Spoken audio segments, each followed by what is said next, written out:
Ready to talk about books? More than ready. Tell me about the last book you read and what you liked about it or what you didn't like about it. So, the last book I read was Convenience Store Woman, and there's a really funny story why I chose to read that book. We were having a seminar in our college, and it was like for 2 hours, so we decided to pick that one.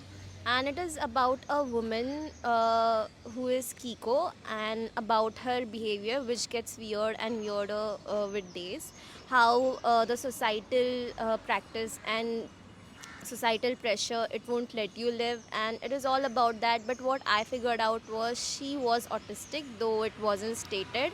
I feel it could have been a little better if the author actually must have had some sketch of Kiko, if she had some aspiring dreams and stuff. Rather than that, it was a good read.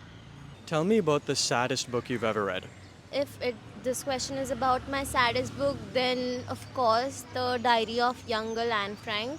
It is one of the saddest book I have ever read, and it took me like 2 years to get out of that whole thing because I read it during when I was 17 years old, and it explains the character of Anne Frank, how she goes into hiding, and still she have written a line where she says that she still believes that people are good at heart. Even in her circumstances, she believes that humanity still exists. So many a times I have cried during that book a lot, and I feel there are times when things don't go my way, and that time I recall the book, that even during World War II, if people can have hope about humanity, then why not us?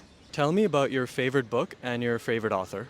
So when it comes to my favorite books, there are many books which are my favorite.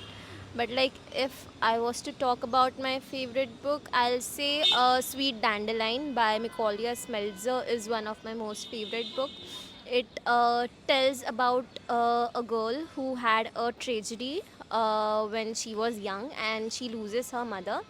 Then she had to live with her brother, and there are so many things she has to cope up with. She needs to rise for living the life she's living right now, and the book is different and my favorite cause she meets this school counselor, and there she forms a bond which is really different. And the favorite line which I actually admire throughout the book was the counselor once tells her that, "Oh, sweet dandelion, may you be as free as a bird, as untamed as sea, and as wild as flower." And it just tells, she has this name Dandelion. So, just like dandelion seeds fly away with time, the author tries to convey that you have to fly no matter what challenges you come across.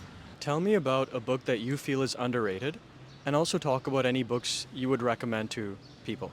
Well, a book by I don't remember the author. Yeah, it was something like Margaret. Her book Ugly. It is so underrated, and it talks about domestic violence, how a girl fights against it, and how she lives after that, how she heals from her trauma. And if I was asked to recommend some book to others, then that would be Life Is What You Make It by Preeti Shenoy.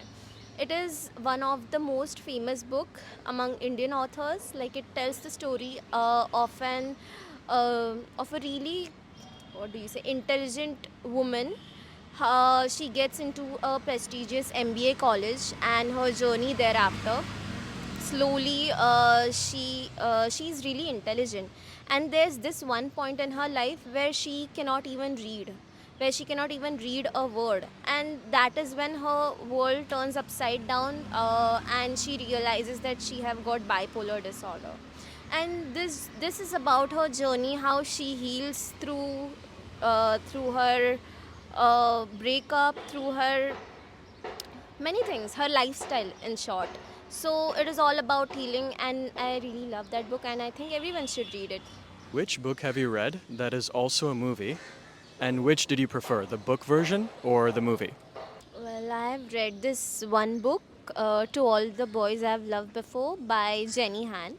and it is also one of the most famous movie on Netflix. I feel even though the movie was nice, but I'll go with book because it was really a little in deep, where like each and everything was on point, and I felt that the movie was a little fast. I feel, yeah. So I guess I'll go with book. If you could choose to meet one fictional character, who would you pick and why? If I were to pick a fictional character, then it would be definitely Zaid Meadows. I mean, who don't want to meet Zaid Meadows? He's all about protecting Adeline, and of course, Zaid Meadows comes with many benefits. Yeah, but like, I love Zaid Meadows, so I would definitely love to meet him. If you could live in any fictional world, which world would you pick? My favorite fictional world would be Twisted Games.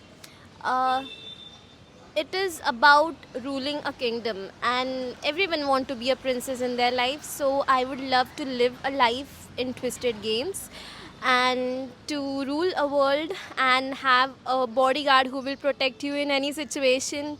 So yes, Twisted Game is my favorite trope when it comes to fictional world.